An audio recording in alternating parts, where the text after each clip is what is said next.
Yang pertama tentang mencampur mazhab, saya termasuk yang ketat dalam bidang fikih. Saya hanya menganjurkan mazhab Syafi'i saja. Tapi dalam pengamalan, saya anjurkan satu mazhab saja, mazhab Syafi'i saja. Supaya tidak kacau dalam beribadah.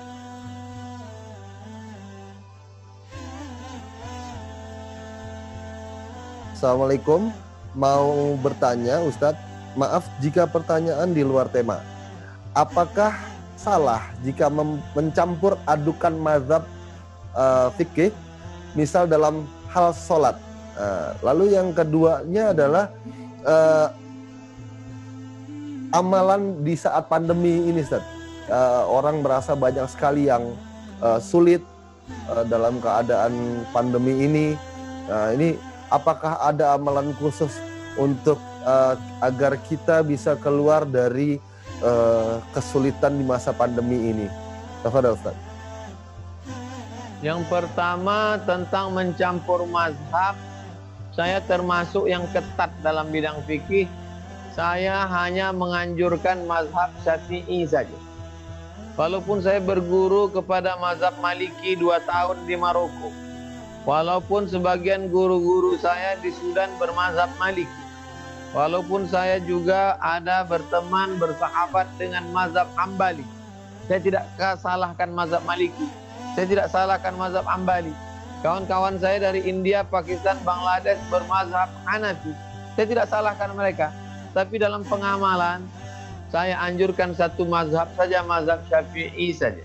Supaya tidak kacau dalam beribadah. Supaya kita tidak tatabu rukhas, nyari gampang-gampang, mudah-mudahnya aja. Sekali lagi saya nyatakan, jangan campur-campur mazhab. Kecuali amat sangat mendesak. Nggak ada alternatif lain. Bisa. Contoh, tayamum pakai mazhab Maliki. Kenapa? Karena tangannya terbakar. Mohon maaf. Kemarin pertanyaannya di rumah sakit, tangan terbakar. Nggak bisa pakai debu. Maka pakai mazhab Maliki. Mazhab Maliki tayamumnya dengan batu gunung, batu kali, diusap tayamum. Diusap sekali, usap ke wajah. Usap sekali lagi batu itu sampai pergelangan saja. Satu kali. Satu tayamum, satu sholat. Karena ini darurat tingkat tinggi. Dia nggak bisa pakai debu, dia nggak bisa pakai air. Tapi kalau dalam keadaan normal pakai satu mazhab saja. Saya pakai mazhab Syafi'i saja. Tapi saya tidak fanatik. 2, menghadapi COVID ini yang pertama dibangkitkan adalah iman. Kalau imannya lemah, imunnya jatuh. Kalau imunnya down, COVID-nya kuat. Maka yang pertama bangkitkan iman. Bangkitkan iman bahwa qul la yusibana illa ma kataballahu lana. Tidak ada musibah yang terjadi kecuali sudah ditetapkan Allah Subhanahu wa taala. Tapi tetangga saya mati, keluarga saya meninggal, Pak Ustaz. Lan tamuta nafsun, orang tidak akan mati qabla an tastakmila rizqaha wa ajalaha. Sebelum ajalnya penuh, sebelum rezekinya full, enggak akan mati. Kalau ada orang mati karena ajalnya sudah sampai. Kalau ada orang mengatakan mati sebelum ajal tiba, berarti ada yang di luar kuasa Allah. Ada yang di luar kendali. Maka berarti hidup ini liar. Karena ada satu kuasa di luar kuasa Allah. Padahal kita berkata, la ilaha illallah. Pertama, kuatkan iman, keyakinan, imun akan bangkit. Yang kedua, ikuti protokol. Protokol siapa? Protokol Nabi. Firra minal majzum, firaraka minal asad.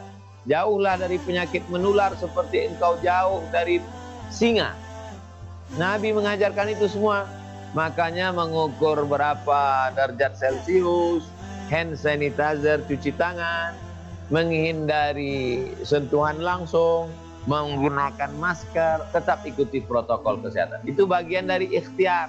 Kita Ahlussunnah wal Jamaah kelebihannya ada ikhtiar, ada usaha. Yang ketiga, maka terkait dengan ekonomi, saya mengajak semua, saya ketua masjid, mengajak jamaah masjid untuk mulai menginventarisir mana jamaah yang miskin, mana yang kena PHK, mana yang susah, bantu tetangga kita. 40 rumah ke depan, 40 rumah ke belakang, 40 rumah ke kanan, 40 rumah ke kiri. Cari mana yang miskin nggak makan, belikan sembako, lapor ketua masjid, kita bagi setiap tanggal 10. Laksanakan masjid-masjid lain. Yang keempat, tetap berdoa, Allahumma dafa'annal waba, Allahumma dafa'annal waba, Allahumma dafa'annal waba. Angkat wabah COVID-19 ini ya Allah, selamatkan negeri kami ya Allah. Maka inilah cara-cara yang bisa kita lakukan. Demikian. Baik, Masya Allah. Untuk Masya doanya Allah. amin ya Allah ya Rabbal Alamin. Amin ya Allah, amin, amin, amin. Masya Allah. Baik Kang Daru, Baik. mungkin ada pertanyaan berikutnya dari Kang Daru atau langsung ada pertanyaan langsung untuk orang yang kedua menanyakan langsung kepada guru kita Ustadz Abdul Somad. Baik, kita Ya. akan buka kesempatan untuk penanya yang akan bertanya langsung. Silahkan kita akan pilih. Coba silahkan ada dari Dubai ini ya. Oh, Masya Allah. Ada Hikmah. Ibu Atas nama Hikmah ya. Oke. Masya Allah. Baik, Assalamualaikum warahmatullahi wabarakatuh, Ibu Hikmah. Assalamualaikum warahmatullahi wabarakatuh. Waalaikumsalam. Waalaikumsalam warahmatullahi. Ustadz, Masya Allah. Akhirnya Ustadz setiap hari ikut online-nya Ustadz. Hari ini bisa komunikasi Ustadz. Alhamdulillah. Alhamdulillah. Ustadz izin tanya ini ada adik-beradik saudara, yang satu yang kakak dia sama-sama kerja ke luar negeri. Yang kakak sukses sampai punya rumah, punya mobil. Si adik dia nggak punya apa-apa Ustadz, sampai kerja bertahun-tahun tidak punya apa-apa. Uangnya dia habis buat sedekah infak gitu saja Ustadz, dan memenuhi kebutuhan yang di rumah. Ketika ditanya sama semua keluarga, mungkin rezeki si adik ini tidak barokah Ustadz, karena cuma dibuat macam boros buat main-main seperti itu. Apakah pengertian untuk rezeki barokah memang begitu Ustadz? Terima kasih. Baik, terima kasih Ibu Hikmah. Dari tadi kami berbicara, mudah-mudahan ada hikmahnya. Ternyata Ibu memang betul-betul ada. Ibu Hikmah.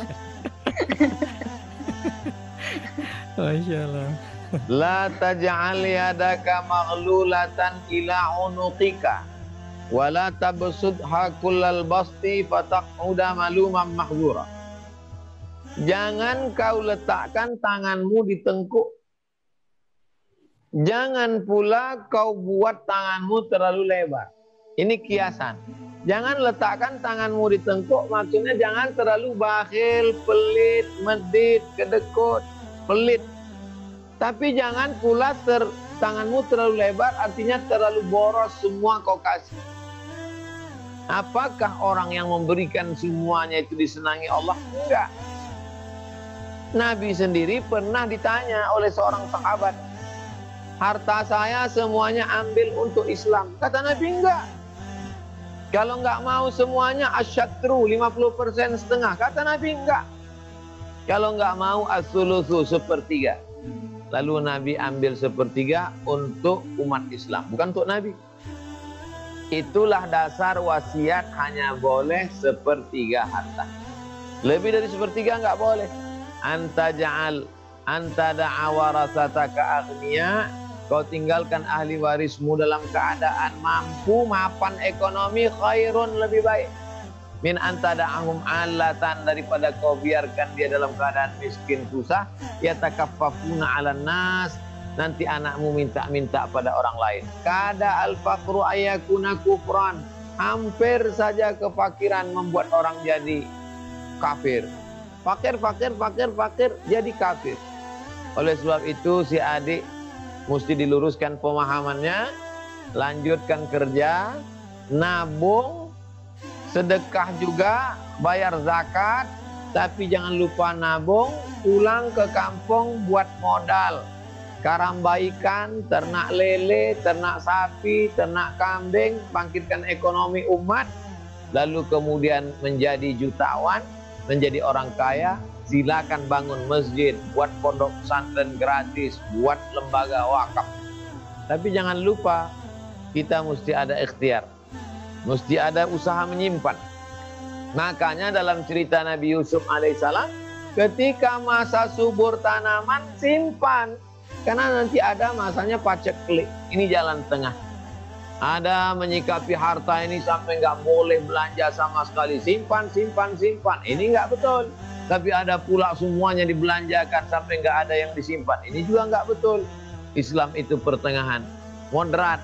Wa kadzalika ja'alnakum ummatan wasata. Kami berikan jalan tengah.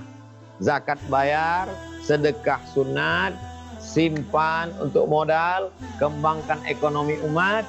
Maka insya Allah at-tajirus saduqul amin, pedagang yang jujur dan amanah, ma'an nabiyyin, dia nanti di akhirat bersama para nabi, wasiddiqin, orang yang jujur dan amanah, wasyuhada, orang yang mati syahid, wassalihin, dia akan bersama dengan mereka. Demikian menyikapi harta, Ibu Hikmah.